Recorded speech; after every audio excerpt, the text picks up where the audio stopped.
Iklan boncos berarti itu ada faktor yang menyebabkannya.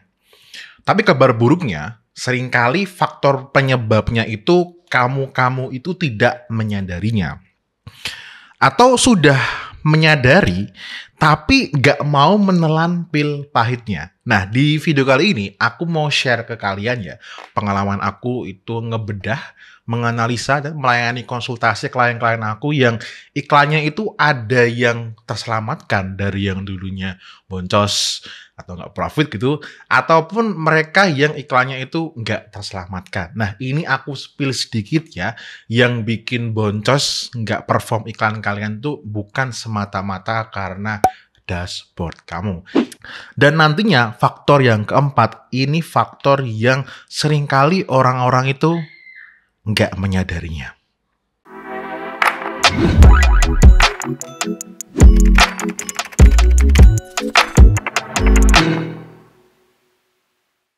Halo guys, kembali lagi di Facebook Ads Anti Dukun Series bersama dengan Fusik, konsultan Meta Ads yang sudah melayani konsultasi Meta Ads sejak 2019. Nah, ini beberapa klien yang sudah pernah konsultasi dengan Fusik. Tentunya yang mereka mau aku interview yang di sini ya. Oke teman-teman, buat kalian yang baru pertama kali kenal dengan aku, baru ngerti muka aku di sini ya. Jadi di video kali ini pendekatannya adalah pendekatan ngulik di luar dashboard ya.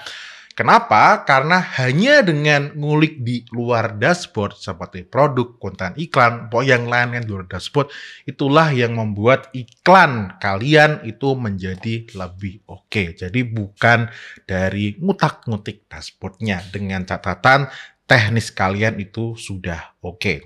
Oke, langsung aja ya. Jadi apa yang perlu kalian perbaiki untuk iklan kalian yang boncos ataupun gak oke di tahun 2025 ini, itu ada 4.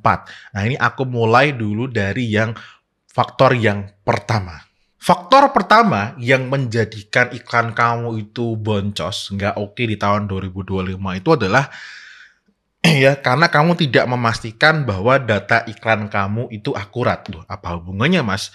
Jadi gini ya, yang namanya iklan boncos atau profit itu kan pastikan karena kita menentukan, ya kan? Nah, yang untuk menentukan itu adalah pixelnya. Sedangkan kalau kalian tuh menentukan pixelnya itu menggunakan gaya bebas ataupun suka-suka kamu ya, mohon maaf, atau ngikutin fatwanya Mastah gitu, ya itu menjadi nggak oke. Harusnya kalian itu sesuai dengan kitab si Meta. Teman-teman coba nanti googling, ketik aja Meta Ads Standard Event ya. Timelinenya ini, nanti silakan ikutin itu aja sama plug. Karena kalau data iklannya nanti nggak akurat, ya kamu melakukan perbaikan iklan ini itu tuh jadi nggak oke. Contohnya di depan ini ya. Contoh nih ya, ini klien yang barusan aja konsultasi, tapi dia konsultasinya offline ya. Jadi bisa dilihat ya, kelihatannya keren banget nih. Wah, ya kan, iklannya sudah ada purchase-nya. Sorry, ini merah aja, ya kan. Ada purchase-nya, wah, ya kan. Tapi ternyata guys ya, pixel purchase yang ada di sini itu berbohong. Jadi dia pixel purchase-nya itu untuk men-trigger ya, ketika orang sudah mengisi form pemesanan di order online dan itu masih berhenti ke WhatsApp dan itu sudah dikategorikan menjadi purchase. Nah, ini data iklan ya, padahal ini dia udah spending iklannya udah ratusan juta ya, banyak sekali, dan advertisenya nggak cuma satu, wadah banyak, tapi datanya bohong. Jadi datanya ini tidak bisa dijadikan acuan untuk perbaikan. Nah, kalau teman-teman kayak gini, harap diganti ya, harus disesuaikan pixelnya dengan funnel yang memang kalian bikin. Oke. Nah, ini contoh kalau pixelnya itu jujur. Jadi dia ngetes variabel gitu kan. Nah, dia bisa kelihatan, oh ternyata cost per purchase-nya harganya sekian. Oh, cost per purchase-nya sekian. Nah, ini dia bisa melakukan perbaikan karena data iklannya real, beneran pembelian. Nah, ini contoh yang bagus. Atau contoh juga ini dia ngetes beberapa konten video. Wah, ternyata yang paling oke adalah yang ROAS-nya di 5,3. ini. Jadi teman-teman, kalau teman-teman di bagian pixel ini kok masih ngaco, masih suka-sukanya ya, nggak mengikuti standarnya Meta, ya ingat ya, angka yang terukur secara akurat berarti bisa digunakan untuk analisa lalu digunakan untuk perbaikan. Nah, baru nih kita bisa melakukan yang namanya aku sebut di awal tadi, ngulik di luar dashboard. Karena kalau datanya nggak akurat, ya gimana kita mau mengukur apa yang sedang kita tes. Yang kedua, cara mengatasi iklan kalian yang mahal di Meta Ads tahun 2025 itu adalah utak-atik branding untuk meminimalisir kompetisi. Nah, aku ceritakan terlebih dahulu ya, ada salah satu klien aku itu yang konsultasi, dia ini brandingnya adalah branding fashion untuk wanita gitu. Dia omsetnya cukup lumayan oke ya, sepengetahuan aku, di catatan aku tuh di angka 161 atau mungkin bisa lebih dan itu profit. Tapi dia konsultasi, alasannya karena memang ada penurunan gitu. Nah, ternyata penurunannya itu karena apa? Karena market share ya, jadi kalau orang jualan itu ada kayak semacam kayak market share kayak kue gitu. Itu diambil sama kompetitornya ya, sama kompetitornya. Dan yang bikin ini apa ya? Menangis itu ternyata adalah kompetitornya itu ngejiplak produknya dia, kayak literally ngejiplak produknya dia. Itu yang bikin penjualannya itu menurun. Jadi pada saat itu saran yang aku sarankan adalah coba testing visual branding yang berbeda.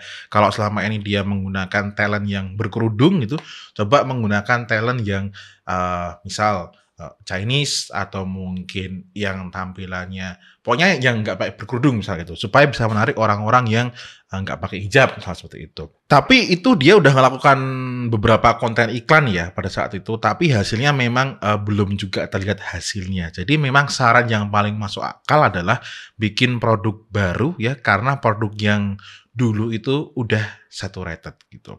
Oke, misal keadaannya teman-teman itu di sini gitu kan, mungkin mirip seperti ini ya, atau agak mirip gitu, tapi tetap masih ingin memperjuangkan produknya gitu. Jadi ada saran tambahan lagi, yaitu adalah ganti brand atau produk positioning. Bukan diganti brandnya ya, tapi positioningnya. Tak kasih contoh simple kayak gini.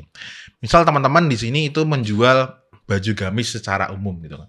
Kalau kalian itu menjual gamis secara umum ya saingannya tuh udah banyak banget ya. Bahkan beli di pasar aja itu bisa. Tapi teman-teman itu bisa merubah ya positioningnya. Misal nih, jual baju gamis untuk orang yang mau terlihat mahal sekaligus islami. Nah, ini kebetulan ada contohnya, tapi bukan dari klien aku ya. Ini contoh. Misal nih ya, ada brand namanya Zafir Indonesia. Dia kan gamis-gamis kayak gini gitu kan. Ya ini misal gamis-gamis kayak gini ya. Ya gitu kan. Misal nih, gamis kayak gini, tapi dipakai terus ada backgroundnya adalah BMW, terus tempatnya mewah seperti itu. Jadi dia ingin memposisikan bahwa oh yang beli produk ini adalah ya dia kepengen tampil islami tapi juga ingin terlihat mahal. Nah, coba teman-teman nanti bisa cek brand ini kalau misal belum ngerti. Contoh yang berikutnya ya, misal teman-teman di sini menjual pelatihan Meta Ads, Google Ads ataupun apapun itu ya. Biasanya kan cuma sebatas angle-nya untuk yang mau jagung iklan, positioning-nya seperti itu. Nah, bisa dirubah misal pelatihan Meta Ads untuk brand owner. Terus ini contoh yang berikutnya adalah niril dari salah satu klien aku ya. Jadi dia sebelumnya iklanin produknya bosnya, itu kan brand fashion gitu. Sebelumnya fashion tapi pakai iklan ala Mastah pakai LP yang panah-panah terus ke WA gitu kan. Setelah tak cek, Mas, ini positioning bisa dirubah. Bisa pakai landing page, pakai full checkout di website gitu. Terus akhirnya iklannya dirubah ya dengan style full checkout di website. Setelah melakukan beberapa kali percobaan, alhamdulillah ya, ROAS-nya itu lumayan nih di angka sekian. Untuk standarnya klien aku ya, di angka sekian ini tuh sudah lumayan oke. Dan berarti bisa. Jadi ini menjadi menarik audiens yang berbeda. Kalau sebelumnya COD-COD-an gitu kan, ini full checkout di website berarti kan ya langsung bayar di website. Cara yang ketiga adalah untuk mengatasi iklan Meta Ads kalian yang mahal, itu adalah testing konten iklan yang mendemokan value produk. ya. Nah, ini pertama yang harus kalian lakukan adalah kalian analisa terlebih dahulu ya di dashboard kalian, apakah iklan kalian itu membuat boncos. Itu cara ngeceknya bukan di CTR link click ya. CTR link tinggi langit itu belum tentu juga conversionnya oke gitu. Tapi memang semakin tinggi CTR link click ya itu berarti iklannya relevan, tapi itu belum tentu. Ya, yang paling menentukan itu adalah yes. Ya, jadi menentukan konten iklan winning itu dilihat dari ROAS-nya ataupun dari cost per purchase yang udah beli berapa, apakah sudah sesuai dengan KPI kamu. Itu ya. Jadi CTR link click kalau dari pengalaman aku itu malah yang kesekian. Tapi cost per purchase itu yang paling utama. Terus guys ya, yang namanya iklan yang mendemokan value itu memang dia ini lebih high convert berdasarkan dari pengalaman aku dengan klien-klien aku. Dan itu memang ada ciri-cirinya iklan yang high convert ya. Ini contoh ya, ini terkenal banget dashboardnya dari dashboardnya salah satu klien aku ya, Mbak Nadia. Dia ada interviewnya di YouTube ini gitu. Dia awalnya ROAS-nya cuma sekian nih ya, cuma di 0, sekian. Ini kan mengenaskan banget, terus bisa melejit menjadi ini ya di 5,83. Itu kenapa? Karena yes, konten iklannya dari yang sebelumnya pengumuman terus dirubah menjadi mendemokan klaim value produknya dengan menunjukkan hasil akhir yang dijanjikan. Jadi kalau kalian jual produk solusi itu harus membuktikan klaimnya produknya itu apa. Terus misal kalian menjual produknya adalah produk fashion, bisa kok dikatrol ROAS-nya sampai 21 kalau memang produknya memungkinkan ya. Yang harus dilakukan adalah menunjukkan dream yang diinginkan oleh market ya. Jadi kalau jual pakaian itu jangan cuma sebatas pakaian doang aja. Misal kayak si Zafir itu ya. Jadi juallah visual ya atau mimpinya ketika menggunakan pakaian dari brand kamu. Jadi ketika menggunakan pakaian dari brand kamu itu seharusnya di konten iklannya, di konten-konten brandingnya itu udah terlihat, oh aku ingin orang yang pakai pakaian dari brand aku itu menjadi sosok yang seperti ini kayak gitu. Jadi itu yang dijual di dalam konten iklannya. Jadi teman-teman bisa lakukan testing konten-konten iklan yang aku sarankan seperti itu langsung ke dashboard kalian. Tentu kalian harus bikin dulu ya konten iklannya di konsep seminimalnya itu 2. Itu udah minimal banget. Lebih dari itu jauh lebih oke gitu. Terus caranya testing gimana? Tak kasih lihat aja caranya. Maksudnya aku udah bikin videonya. Kalian cuma tak tunjukin aja video yang mana yang perlu kalian tonton. Gratis kok ini ya. Jadi teman-teman masuk aja ke playlist aku yang Facebook Ads Anti Dukun Mini e-course ini. Lalu kalian nanti scroll aja sampai ke yang ini ya. Cara testing konten iklan FBG Ads dengan audience broad di tahun 2023. Ya ini ya. Sampai sekarang juga cara ini masih digunakan ya. Jadi kalau orang-orang ngomongin pakai ASC broad kosongan ya. Aku udah ngerti itu sejak lama ya, karena intinya yang diulik bukan interestnya. Ini ya, ini untuk cara testingnya silakan ikutin video yang ini. Oke, last but not least nih faktor keempat yang aku bilang di awal tadi, ini yang jarang dikuliti, jarang dibahas dan jarang disadari, yaitu adalah hajar kompetitor dengan produk yang lebih superior. Maksudnya gimana nih? Ini kan gambarnya ada brand kamu ninju kompetitor gitu ya. Jadi memang produk yang superior itu cara yang paling telak ya yang bisa mengalahkan kompetitor. Nah, ini ya kalau kalian kepingin mengetahui apakah memang produk kalian superior, gampang. Kalau kamu bisa menjawab pertanyaan yang akan aku tanyakan kepada kamu ya sekarang juga. Oke? Begini pertanyaannya. Apa keunggulan mutlak produk brand kamu yang menjadi alasan kuat kenapa calon pembeli harus beli dari brand kamu? Kalau kamu bisa jawab pertanyaan itu tadi, dan itu hanya ada di brand kamu, selamat ya. Berarti tugas ngiklan kamu itu nggak berat. Tapi kalau kamu itu jawabnya aja masih bingung, termenung, kayak klien aku yang kemarin telepon itu, ya mohon maaf kalau misal iklannya boncos, terseok-seok, ya itu sudah menjadi hal yang wajar. Karena apa? Ya yang namanya orang beli itu kan pasti membanding-bandingkan dengan konten iklan yang lewat, dengan produk yang mirip-mirip. Jadinya itu hal yang wajar. Makanya ngiklannya, brandingnya menjadi lebih berat. ya, tapi jangan berkecil hati ya. Kalian masih bisa melakukan beberapa hal. Misal minta kasih saran aja ya. Jadi bisa lakukan ini ya. Yang pertama, coba kalian itu cari ya kebusukan produk dari kompetitornya. Coba cari aja di marketplace kayak ataupun di Facebook Ads Library ataupun TikTok Ads Library, dimanapun itu, cari kebusukannya kompetitor yang bisa kamu tambal.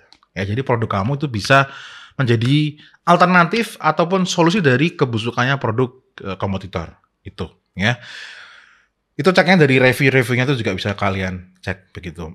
Atau juga bisa cek gosip yang bertebaran di sosmed terhadap produk kompetitor dari dari produk kompetitor yang memang mau kamu jab. Ya wes guys, ya itu aja. Itu 4 hal ya yang dari pengalaman aku melayani konsultasi itu bisa banget kalian coba ulik, dan itu bisa memungkinkan iklan kalian tuh menjadi lebih sehat walafiat lagi ya. Tapi ini bukan kepastian, karena di dalam marketing berjualan itu nggak ada yang pasti ya. Karena yang pasti cuma harus dites gitu ya. Nah, kalau ngomongin soal tes, teman-teman itu mau aku juga melihat cara kalian ngetes ataupun kepengen aku juga menganalisa dashboard kalian, memberikan saran-saran, silakan teman-teman bisa daftar konsultasi ya. Linknya di bawah, silakan diklik di sini, lalu nanti jadwalkan telepon terlebih dahulu. Tapi ingat, ini nggak semua orang, nggak semuanya juga aku terima ya. Hanya untuk orang yang sudah berduit dan memang membutuhkan. Kalau yang belum, ya nggak usah ngeklik aja gitu. Oke ya, di Facebook Ads Ahli Dukun Series yang terbaru kali ini, semoga yang 4 hal ini tadi bisa menambahkan insight dan bisa memungkinkan, nah kok belibet ya, bisa memungkinkan ya iklannya menjadi lebih oke. Gitu aja di video kali ini. As always, may we always live in prosperity. This is Fusik signing off. Bye bye.